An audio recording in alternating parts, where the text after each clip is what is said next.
Amasan Thusim I Hazo Sitsunga Kipatu Kahin Simasain Thusim Kahin Thusim Kahin Sading he Pana a China Kitchen Ingai Beating Win Ka subscriber ho still viewer so tsunga Team na Kahin Neve Kahin Thusim Hin Say Pantang Kate Kihi 1997 na ana piang kahi in Kaneolaiya khu kahen masangin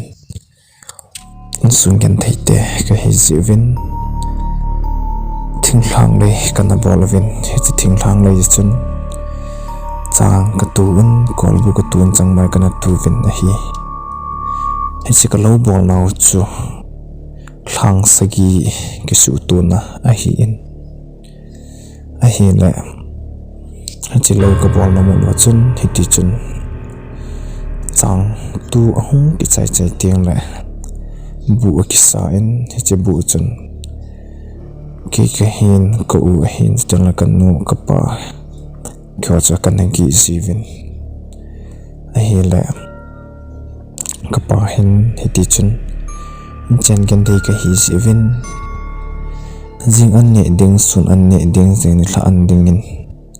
lo pam danga hol a bol zi in hol a bol hot chu jingka lam le a khut do le ni thla lam la hin kal thiman langa aga tha zi a hi le hi chi ka bol naw thlang sagi ki su tu na a hi zi chun ka bu mun don chu mu thelo thila ho china wana lampi a hi le ni khat hi zan anding kanei tha lo zevin kapa hi hol a bol chu jingka lamin a khuanin ni hla lam pung ngama khai ti vel hin kapa chu lamli langa an chang chading in hol a hin puin a hungin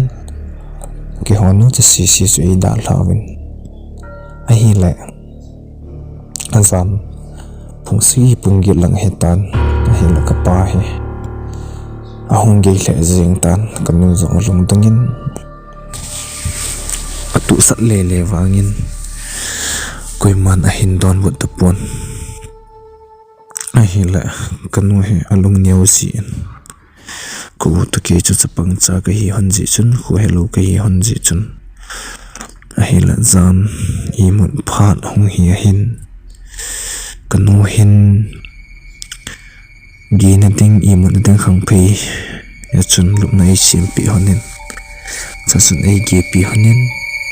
kanu hin ki gin na in al hop ka chun chem koi ji in tilai bu ki sa chun kot salang chu thinga thing tuya aki kha ji kot pi lang chu ki ho chun tuipun kita asi ahi le amo sa pena hin kanu hin kapa hong ge ta zi chun khawe he pam langa pon da in khomu chip chip he in aga tu sa in hi le lo tolang pe chun mi khan hin a hin don ban na hong le tu sanin hele kanu zong hin kapa he hitante ti in kinem pomen anga azeng in hele hong su do lo phat chun kanu zong he alung dong kinin khave pot do kina tu sakinin hele ahung ngai jamin ahung naya bukom ahin pha ding kun hi phat chun kanu chun ti chun chom khat anga akinin pung chuma pung sigim khai pung ge lang hetan ahi le kanu hin kapa mel ang lo si chun atu sat kinin hila lo to don chun mi khan hung tu sain atu sat gin chu ngai le kapa tu sat gin ahi ta lo si chun kanu hi atia zain tuipon chun ko na hin kha in lup na chun hung lum tan hay là chom khat zo vahin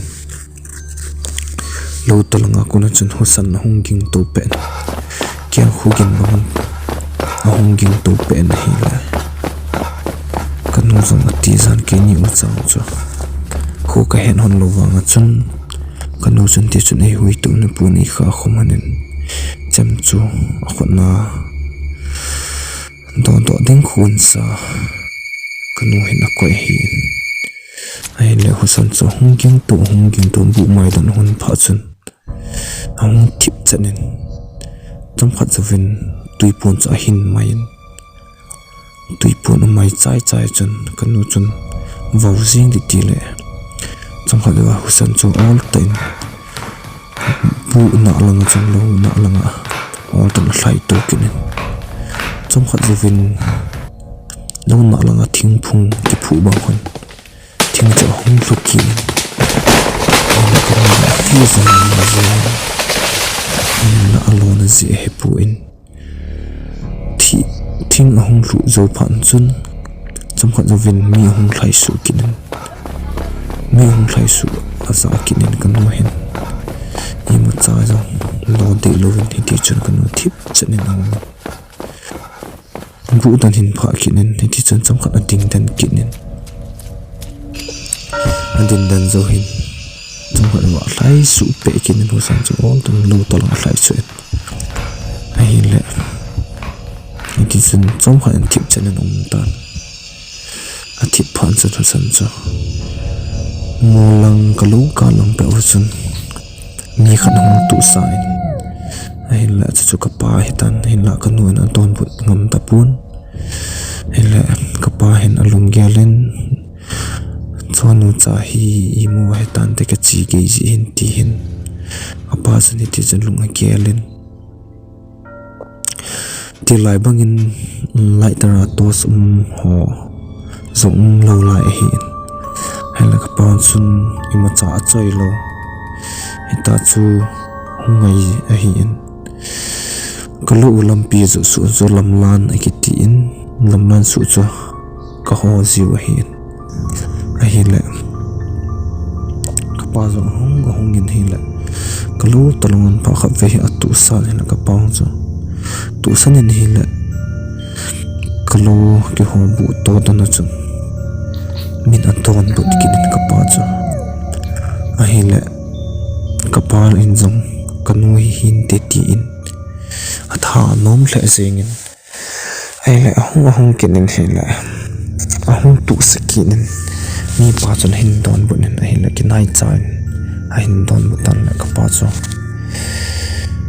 alung dongin husan chu ngai le kanu tu sakin to kilo sakit pun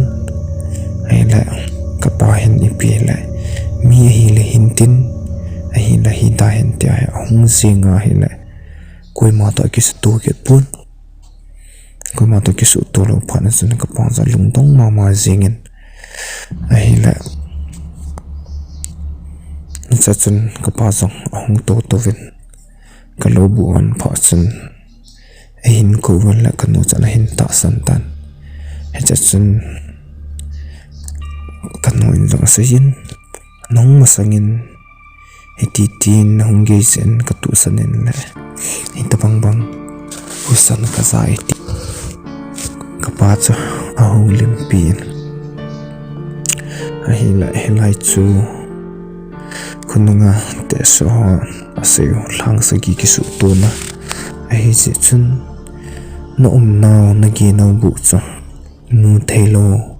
thilho lampi a hi ti cha khusunga ahan ho in acp vin hi chu Kaneolaiya ka gen thei da lo ka hin sei hi in tunwang pathin zalin in tapang gen thei no achan akyum zo tapun pathin thangwai ichi chun Thusim ngai pi ho zo si chon ki pa tu ka sein ichi hi ka channel zong subscribe nei bol pi jing vin ti chu tim na ka hin nei kinave aban Thusim zong ka hin sei jing de hi in ananga jing hoite kai ki pai